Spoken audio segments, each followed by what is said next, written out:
Assalamualaikum warahmatullahi wabarakatuh. Halo Sobat Dunia Kerja, apa kabarnya kalian semuanya?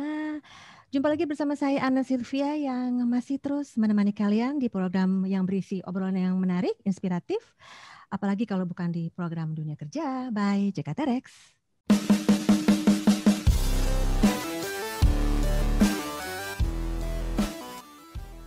Oke, Sobat Dunia Kerja, di obrolan kita kali ini temanya mungkin masih seputar sertifikasi ISO. Kalau di episode yang lalu kita sempat membahas dengan Pak Antoni mengenai apakah itu sertifikasi ISO. Tapi di episode kali ini kita akan coba membahas mengenai perbedaan konsultan, badan sertifikasi, dan akreditasi ISO. Yang pastinya masih berhubungan dengan sertifikasi ISO. Bersama narasumber saya, seorang wanita yang ayu banget dari Surabaya yang berpengalaman di Badan Sertifikasi ISO. Beliau adalah Ibu Prita. Dan seperti biasa karena beliau sedang berada di Surabaya, maka kita akan mewawancari beliau melalui Zoom. Assalamualaikum warahmatullahi wabarakatuh, Ibu. Waalaikumsalam, Mbak Ana. Ibu sehat, Bu? Alhamdulillah sehat. Sehat banget. Seger deh ngelihatnya, Bu. Oke. Iya, di sana masih WFH, Bu? Di sini enggak sih, kita udah normal, cuman kita kayak ada masa piket ya, karena beberapa karyawan kita itu ada yang rumahnya di luar kota. Jadi berjauh di hari Senin sama Jumat untuk pegawai yang rumahnya bukan di luar Surabaya, bukan di Surabaya, di luar Surabaya. Jadi yang di Surabaya kita tiap hari tetap masuk. Oke Bu, berarti untuk pandemi sekarang ini berpengaruh ya sama kegiatan Ibu sehari-hari? Berpengaruh, kalau berpengaruh sih bisa dibilang ya berpengaruh ya. Sebenarnya kita kalau pekerjaan kan semua bisa dihandle dari rumah, by online, terus semuanya bisa. Cuman kalau seperti yaitu apa namanya peran dari konsultan, peran dari sertifikasi, kita melalui Zoom, kita melalui online itu kayak kurang greget gitu loh. Karena kita kalau melalui online kan hanya nunjukin seperti ini ya, kita nunjukin gitu. Jadi, tapi kita nggak langsung terjun langsung, sedangkan para auditi ini, para klien-klien juga ini kan kebanyakan juga masih ada yang WFH, ada yang mereka dari awal tuh nggak WFH, tapi benar-benar protokol kesehatan dijalankan. Seperti sebelum kita melakukan audit, kita harus rapid test dulu paginya. Nah, itu ada yang seperti itu. Ya, kalau untuk masa pandemi benar-benar berpengaruh sih. Dan berpengaruhnya juga bukan hanya quantity, tapi quality juga. Baik, ya, iya Bu. Mudah-mudahan sih sekarang ini sudah mulai agak longgar, jadi bisa lebih maksimal ya Bu ya. Benar. Oke, kita langsung ke topik kita di episode kali ini ya Bu ya. Nah, ini kita mau coba tanya dulu di awal untuk Ibu Prita sendiri, berapa lama nih Ibu sudah berkecimpung di dunia ISO, Bu? Dan awal karir Ibu sendiri di ISO itu sebagai apa, Bu? Mungkin bisa diceritakan. Saya di awal sertifikasi ISO itu tahun 2007. 2007 itu baru mengenal apa itu ISO, dan saya waktu itu menjadi administrasi audit. Siap. Jadi membantu mempersiapkan kalau mau berangkat audit itu apa aja yang disiapkan. Terus sebelum mengaudit ke auditi itu kan kita harus mempersiapkan dia di bidang apa, kodenya berapa, karena kita harus ada laporan ke kantor pusat juga. Sampai setelah audit pun laporan audit juga di saya waktu itu. Jadi administrasi audit itu justru tahu tentang dalam tekniknya mengaudit itu tadi. Saya awalnya di situ sih sampai ada sekitar 1 tahun, terus berubah naik menjadi planner. Baik Bu. Gitu. Terus habis itu setelah itu karena ya sudah merasakan kalau ISO ini sebenarnya menarik juga.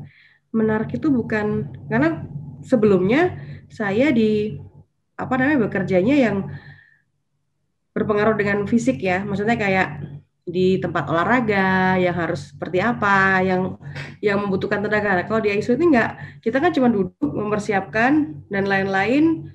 Kalau auditor sih ya pasti akan datang mengaudit ke tempat auditi. Nah, saya ini kan hanya mempersiapkan aja sampai proses sertifikat itu terbit. Di situ tuh merasakan bahwa masing-masing perusahaan ini beda-beda, dari yang bidang kontraktor, dari bidang pemerintahan, dari apa namanya, pendidikan, manufaktur, lah itu macam-macam di situ lah. Ini membuat saya tertarik dan akhirnya saya sampai menjadi seorang auditor begitu. Siap, siap Bu. Berarti sudah banyak pengalamannya nih Bu ya, pastinya ya dari 2007 hingga sekarang. 13 tahun 2007 ya. ya 13 tahun. Siap, siap. Oke. Nah, sekarang kita mau coba tanyakan ke Ibu mengenai konsultan, Bu, konsultasi ya untuk ISO. Nah, apa peran konsultan dalam membantu suatu perusahaan dalam mendapatkan sertifikasi ISO, Bu? Monggo, mungkin boleh dijelaskan. Konsultan ini seperti guru pembimbing kalau saya bilang. Sedangkan kita badan sertifikasi itu seperti guru penilainya. Jadi auditi sebuah perusahaan, sebuah auditi itu sama seperti murid yang mana sebelum melakukan ujian pasti ada yang membimbing. Nah, ini adalah peran konsultan di pembimbingan atau konsultasi, yang mana persiapan dari apa yang akan diaudit oleh badan sertifikasi itu harus dipersiapkan oleh konsultan. Bukan hanya konsultan aja yang mempersiapkan, tapi konsultan ibaratnya memiliki amanah harus membuat perusahaan itu tuh paham tentang peran sertifikasi ISO. Jadi jangan hanya oh sudah nanti saya mendapatkan sertifikat ISO, saya lulus nih, saya sudah dapat nih. Nah, seperti itu kan biasanya. Nah, ini sebenarnya penilaian seperti itu tuh dari badan sertifikasi justru peran lebihnya itu ada di konsultan. Seperti apa sih konsultan itu? Maksudnya pekerjaannya harus bagaimana? Memang konsultan sama badan sertifikasi, yang mana badan konsultan yaitu pemerannya adalah konsultannya. Kalau badan sertifikasi itu nanti pemerannya adalah auditor, yang mana auditor hanya cukup 2 kali aja datang ke perusahaan, ke auditi tersebut untuk mengaudit. Tapi kalau konsultan bisa sampai lebih dari 5 kali, karena jenis-jenis dari masing-masing dari jenis-jenis bidang usaha ini kan berbeda. Kan seorang konsultan yang harusnya membimbing perusahaan kontraktor tidak mungkin kan sama seperti beliau membimbing di kesehatan seperti rumah sakit atau puskesmas, karena berbeda sekali. Nah, seperti itu. Cuman untuk langkah, klausul, dan lain-lainnya itu sama. Jadi ada komprehensi, ada perencanaan, ada implementasi, baru nanti audit dan sertifikasi. Jadi seperti itu. Itu peran dari konsultan. Kalau ditanya, konsultan itu sampai ada yang sering datang 10 kali, iya memang. Karena konsultan itu yang ibaratnya itu menuntun para auditinya itu paham, pemahaman, dan implementasi bagaimana peran ISO itu di perusahaannya. Jadi seperti itu. Baik, baik Bu. Berarti nggak hanya menerima sertifikat ISO aja Bu ya, tapi juga harus tahu dokumen apa yang disiapkan oleh perusahaan tersebut ya Bu ya. Betul. Bukan hanya dokumen juga. Jadi bagaimana sih perusahaan itu menerapkan sertifikasi ISO? Siap. Nah, di situ. Kalau untuk dasarnya kan, kalau orang awam memahami tentang ISO itu kan, ISO itu apa yang ditulis kita kerjakan, apa yang kita kerjakan itu ditulis. Nah, itulah sebenarnya bagian kecil dari inti dari ya konsultan itu seperti itu. Siap. Tapi di balik itu banyak sekali dokumennya, prosedur, SOP. Nah, itu yang harus dipahami oleh para auditi. Jadi biar pekerjaan itu kita sudah mengacu kepada sistem. Arahnya seperti itu. Oke Bu. Nah tadi kan kita ngomongin mengenai dokumen Bu. Nah untuk dokumen sendiri kira-kira yang harus disiapkan ketika suatu perusahaan ingin melakukan ISO itu apa Bu? Dokumen wajibnya mungkin boleh disampaikan Bu ke Sobat Dunia Kerja. Kalau dokumen wajibnya itu sih kita harus ada prosedur mutu, kebijakan, SOP, uh, manual mutu. Itu dokumen yang intinya yang paling dasar lah yang harus dimiliki seorang auditi. Tapi apakah hanya itu aja? Sebenarnya banyak.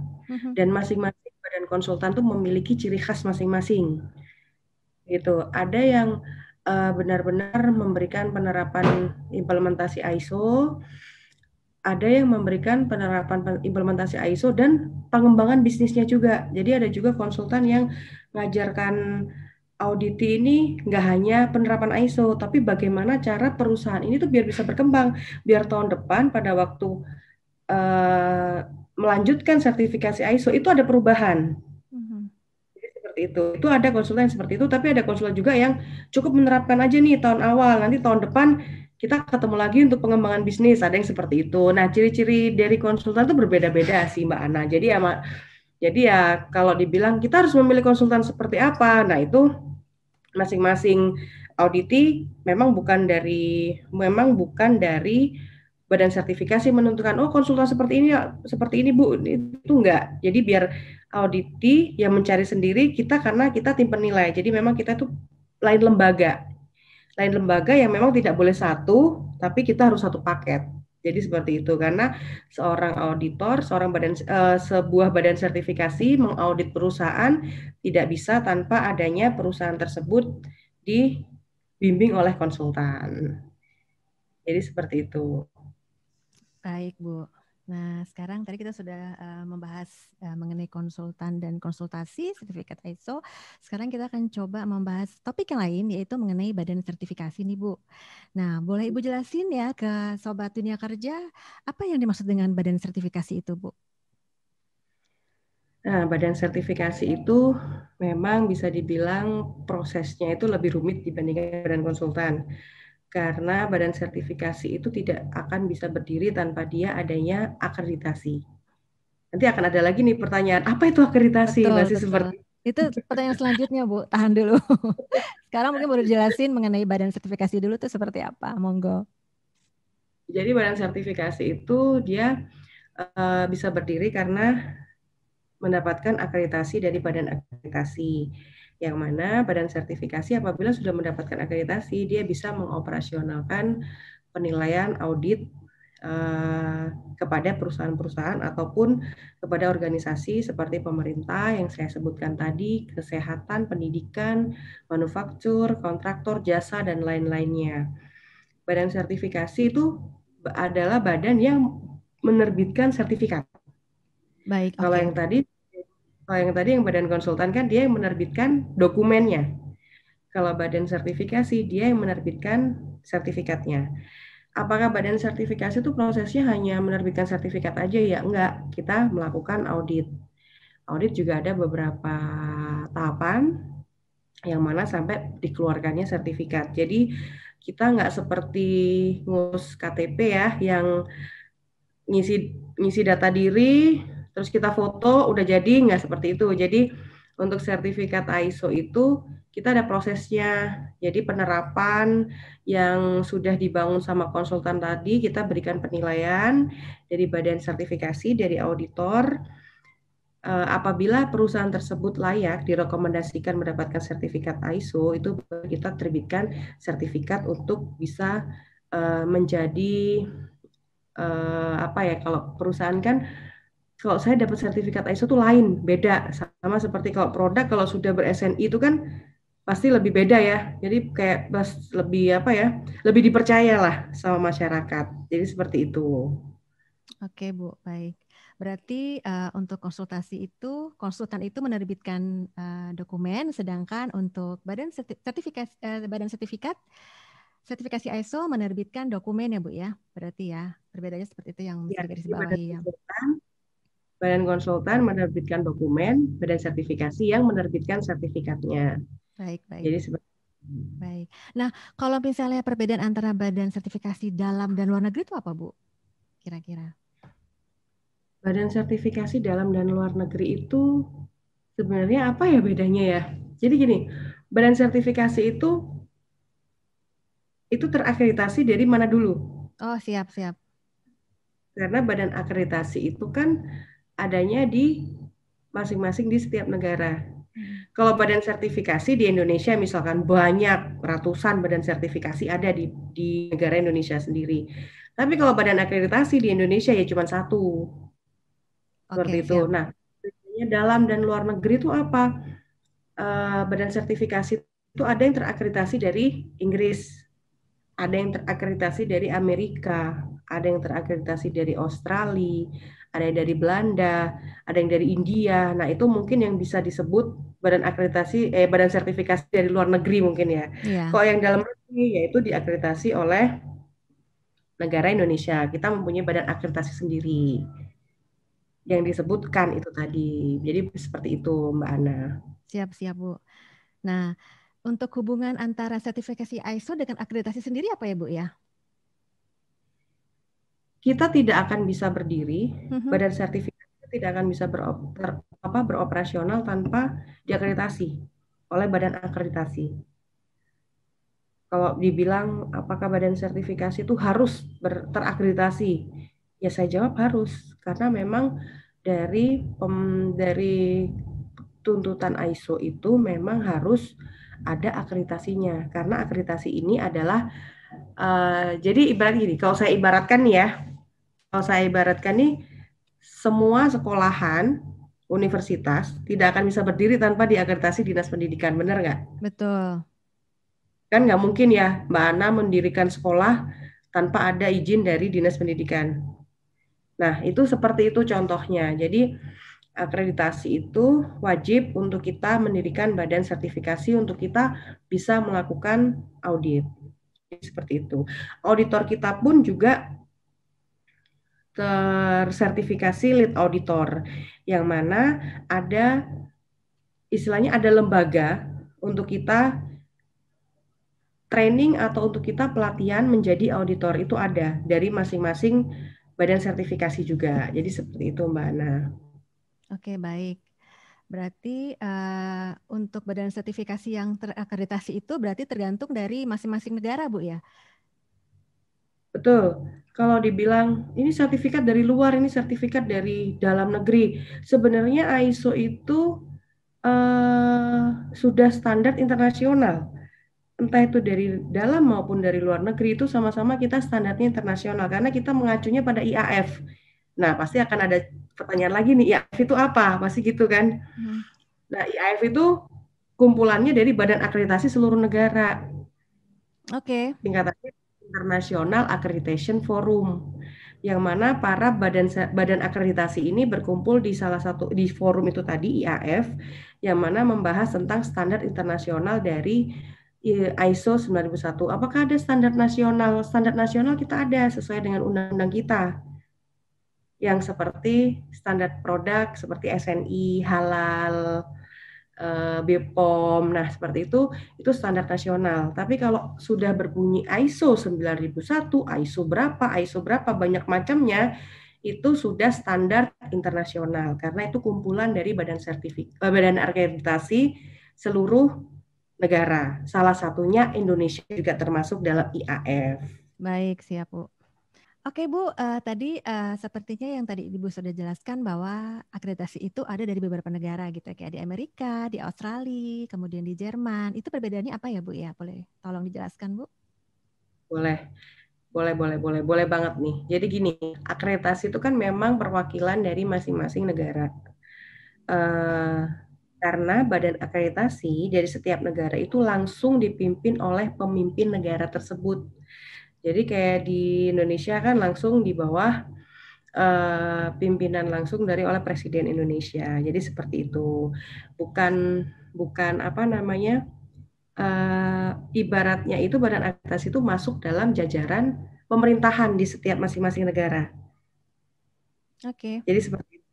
Apakah ada akreditasi swasta di luar dari pemerintah, di luar dari kebijakan masing-masing negara tersebut? Ya kalau saya bilang mungkin ada ya, tapi yang namanya sertifikasi ISO dulu pada saat sertifikasi ISO ini kan muncul terbit pada saat Perang Dunia Kedua dan itu diterbitkan oleh beberapa apa namanya pencetusnya itu adalah ya semua pakar-pakar quality, pakar-pakar mutu dari setiap masing-masing negara. Jadi memang kenapa di Amerika ada, di Indonesia ada, di Inggris ada? Ya karena memang setiap negara ini diwajibkan ada badan akreditasi Oke. untuk menjamin kualitas atau mutu dari setiap pelaku usaha di negara tersebut. Seperti itu, Mbak Ana.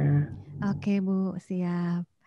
Oke, nah tadi kita sudah membahas mengenai konsultasi, badan sertifikasi, lalu akreditasi gitu Bu ya.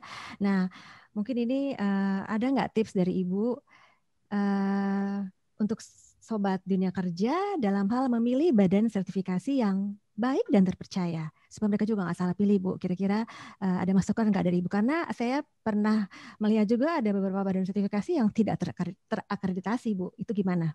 Boleh di-share? Kalau untuk badan sertifikasi yang tanpa akreditasi, ya ibaratnya saya tutup mata aja ya. Siap, Bu. Karena Tapi itu kan ada kan, Bu? Nggak bisa dipungkiri ya, Bu ya?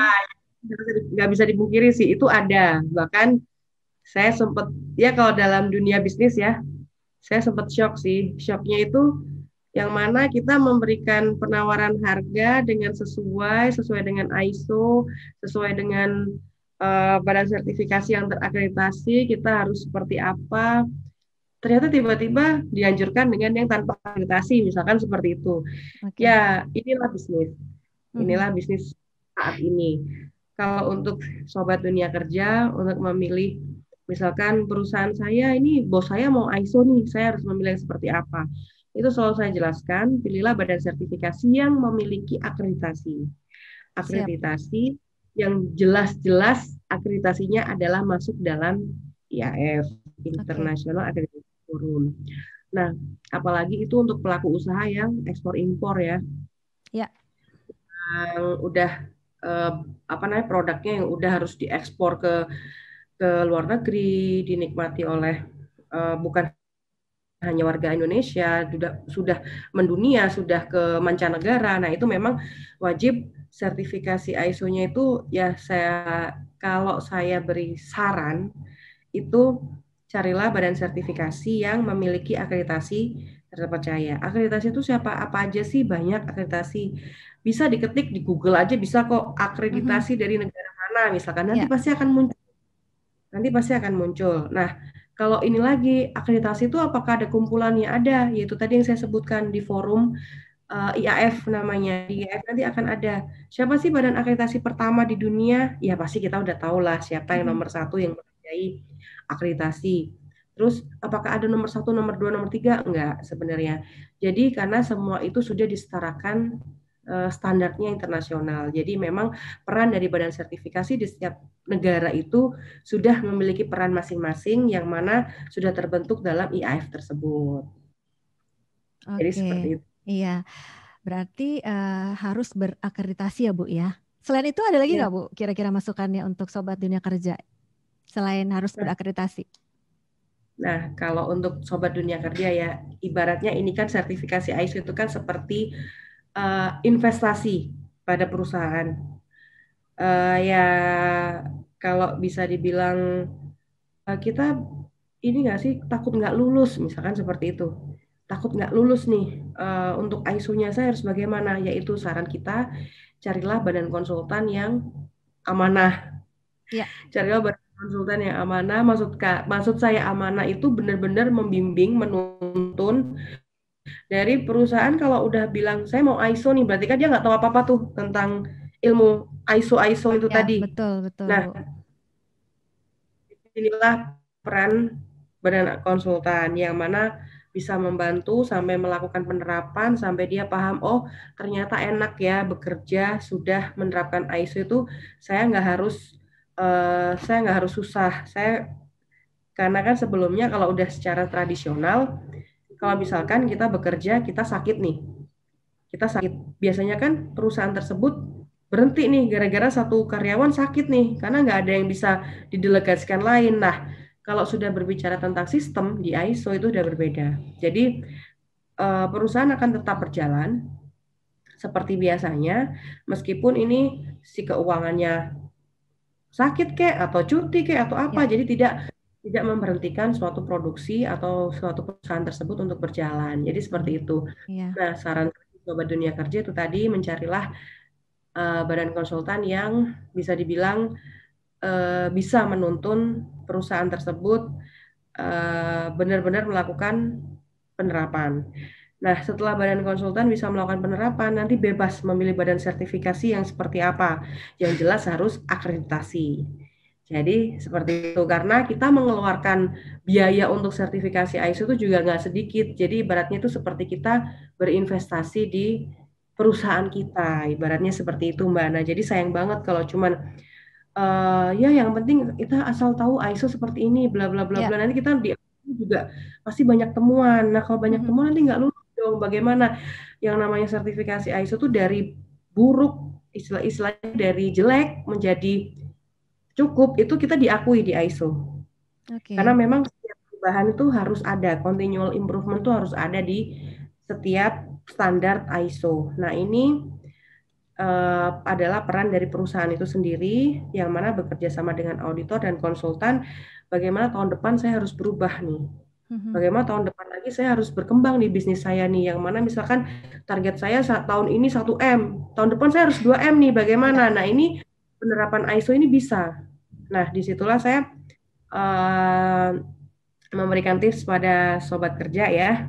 Ibaratnya kalau udah menerapkan ISO, jangan yang ogah-ogahan karena pasti di audit itu di perusahaan itu kalau sudah datang konsultan, kalau sudah datang berbunyi ISO pasti repot nih pasti nih kalau ada Mhm. ISO nih ya pasti repot. Padahal itu enggak. Awalnya memang akan menjadi apa ya? Menjadi luar biasa, tapi lama-lama akan menjadi terbiasa dan kita bisa mengendalikan pekerjaan kita, bahkan kita nggak ada di kantor. Misalkan kita harus kemana, kita Ya. harus ke lapangan atau gimana, kita bisa mengendalikan pekerjaan kita dari sistem. Jadi seperti itu, Iya. Mbak Ana. Iya, intinya komitmen ya Bu ya dari setiap perusahaan Hmm, untuk menjadi lebih baik lagi perusahaannya gitu. Sehingga betul, bisa betul, berkembang betul. ya. Benar-benar. Oke, Ibu Prita, sebenarnya saya masih pengen ngobrol banyak sama Ibu, cuma ini kita sudah sampai di penghujung acara. Terima kasih Ya, untuk waktunya. Mudah-mudahan Ibu selalu sehat ya. Sukses juga Bu terima kasih. untuk Salam pekerjaannya. direct ya. Timnya Oke, sehat baik. terus semuanya. Siap matur nuwun nggih, Bu. Atur. Oke. Oke, Sobat Dunia Kerja, demikian obrolan saya dengan Ibu Prita yang kali ini membahas mengenai ISO yang lebih dalam lagi. Semoga Sobat Dunia Kerja dapat lebih mengenal ISO lebih dalam lagi dan bisa mengambil manfaatnya. Terima kasih untuk perhatiannya. Thanks for watching. Insya Allah kita bertemu kembali di episode berikutnya. Terus ikuti channel Dunia Kerja dengan like, subscribe, share, and comment. Tetap semangat, keep healthy. Salam jaga tarik.